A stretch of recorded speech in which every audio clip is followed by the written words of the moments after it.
So DK. Shivakumar ಅವರನ್ನ ಸಮರ್ಥಿಸಿಕೊಳ್ಳುವ ರೀತಿಯಾಗಿ ಬಿಜೆಪಿಯ ಷಡ್ಯಂತ್ರ ಇದು ಅಂತ ಆರೋಪಿಸುವ ರೀತಿಯಾಗಿ ಚಲರಾಯಸ್ವಾಮಿ ಅವರು ಮಾತನಾಡಿದ್ದಾರೆ. ಏನಂತ, ಡಿಸಿಎಂ ಡಿ.ಕೆ. ಶಿವಕುಮಾರ್ ಸ್ಪೀಡ್ ಜಾಸ್ತಿ, ಹೀಗಾಗಿ ಅವ್ರ ಮೇಲೆ ಎಲ್ಲರೂ ಬೊಟ್ಟು ಮಾಡ್ತಾರೆ ಅಂತ ಮಂಡ್ಯದಲ್ಲಿ ಸಚಿವ ಚಲರಾಯಸ್ವಾಮಿ ಆಕ್ರೋಶ ವ್ಯಕ್ತಪಡಿಸಿದ್ದಾರೆ. ಬಿಜೆಪಿಯವರೇ ಇದನ್ನೆಲ್ಲ ಕ್ರಿಯೇಟ್ ಮಾಡಿರೋದು, ಸಿದ್ದರಾಮಯ್ಯನವರನ್ನ ಸಹಿಸೋಕ್ಕಾಗದೆ ಮೂಢ ವಿಚಾರ ತಂದ್ರು. ಈ ಬಗ್ಗೆ ಶಾಸಕ ಮುನಿರತ್ನ ಯಾಕೆ ಮಾತನಾಡಬೇಕು, ಅಶೋಕ್ಗೆ ಇಂಜೆಕ್ಷನ್ ಕೊಡೋಕೆ ಬಂದಿದ್ರು ಅಂದಿದ್ರು.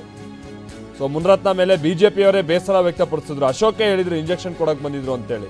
ಹೀಗೆ ಮುನಿರತ್ನ ಮೇಲೆ ಬಿಜೆಪಿಯವರೇ ಬೇಸರ ವ್ಯಕ್ತಪಡಿಸಿದ್ರು. ಸೊ ಅಂತ ಮುನಿರತ್ನ ಇವತ್ತು ಕಾಂಗ್ರೆಸ್ ವಿರುದ್ಧ ಆರೋಪ ಮಾಡ್ತಿರೋದಾ ಅಂತ ಚಲರಾಯಸ್ವಾಮಿ ಪ್ರಶ್ನೆ ಮಾಡಿದ್ದಾರೆ. ನೋಡ್ರಿ, ನಾನು ಹೇಳಿದ್ನಲ್ಲ, ಡಿ.ಕೆ. ಸ್ಪೀಡು ಸಹಿಸಲ್ಲ ಕೆಲವರು. ಈಗ ನಾನು ಒಂದು ಸ್ವಲ್ಪ ಹೆಚ್ಚು ಕೆಲಸ ಮಾಡಿದ್ರೆ ಅದಕ್ಕೆ ಇನ್ನೊಂದು ಥರ ಅಡಗಾಲಾಗ್ತಾರೆ. ಸಿದ್ದರಾಮಯ್ಯನವ್ರು ಸಕ್ಸಸ್ ಆಗ್ತಿದ್ರೆ ಅದಕ್ಕೆ ಇನ್ನೊಂದು ಥರ ಮೂಢ ಇಶ್ಯೂ ತಂದರು. ಏನು ಮಾಡೋಕ್ಕಾಗುತ್ತೆ? ಈಗ ನಾವು ಅವರಲ್ಲಿ 4 ಗುಂಪಿದೆ. ಒಂದು ಕಡೆ ಅಪೋಸಿಷನ್ ಲೀಡ್ರು ಒಪ್ಪಕ್ಕೆ ಸಾಧ್ಯ ಇಲ್ಲ, ಅವರೆಲ್ಲ ಅಶ್ವತ್ಥ ನಾರಾಯಣ ಎಲ್ಲ. ಇನ್ನೊಂದು ಕಡೆ ವಿಜೇಂದ್ರನ ಒಪ್ಪಕ್ಕೆ ರೆಡಿ ಇಲ್ಲ. ಇನ್ನೊಂದು ಕಡೆ ಸದನದಲ್ಲಿ ಅವರಿಗೆ ಸಂಪೂರ್ಣವಾದಂಥ ಮಾಹಿತಿ ಇಟ್ಕೊಂಡು ಸರ್ಕಾರದ ವಿರುದ್ಧ ಜನಪರವಾದಂಥ ನಿಂತ್ಕೊಳ್ಳೋಕ್ಕಾಗ್ತಾ ಇಲ್ಲ. ಏನು ಮಾಡ್ಬೇಕ್ರಿ? ಅವ್ರಿಗೂ ನಮಗೂ ಅಯ್ಯೋ ಅನ್ನಿಸ್ತದೆ ಅವ್ರು ನೋಡಿದಾಗ. ಅವ್ರು ಏನಾರ ಒಂದು ವಿಚಾರ ಡೈವರ್ಟ್ ಮಾಡಬೇಕು.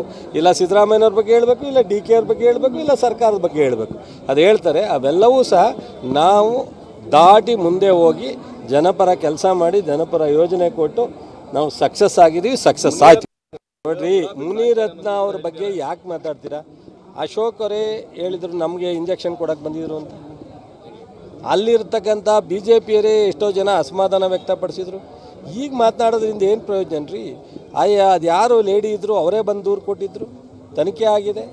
ಫೈನಲ್ಲಾಗಿ ಕೋರ್ಟಿಂದ ಜಡ್ಜ್ಮೆಂಟ್ ಬರೋವರೆಗೂ ತಡ್ಕೊಳ್ಬೇಕಲ್ಲ. ಎಲ್ಲದಕ್ಕೂ ಅದೇನೋ ನಾರಾಯಣ ಅಂದಂಗೆ ಅದೇನೋ ಗಾದೆ ಹೇಳ್ತಾರೆ, ಅದನ್ನು ನನಗೆ ಅನಿಷ್ಟಕ್ಕೆಲ್ಲ ಶನೀಶ್ವರನೇ ಕಾರಣ ಅನ್ನಂಗೆ ಶನೀಶ್ವರನಿಂದ ಈ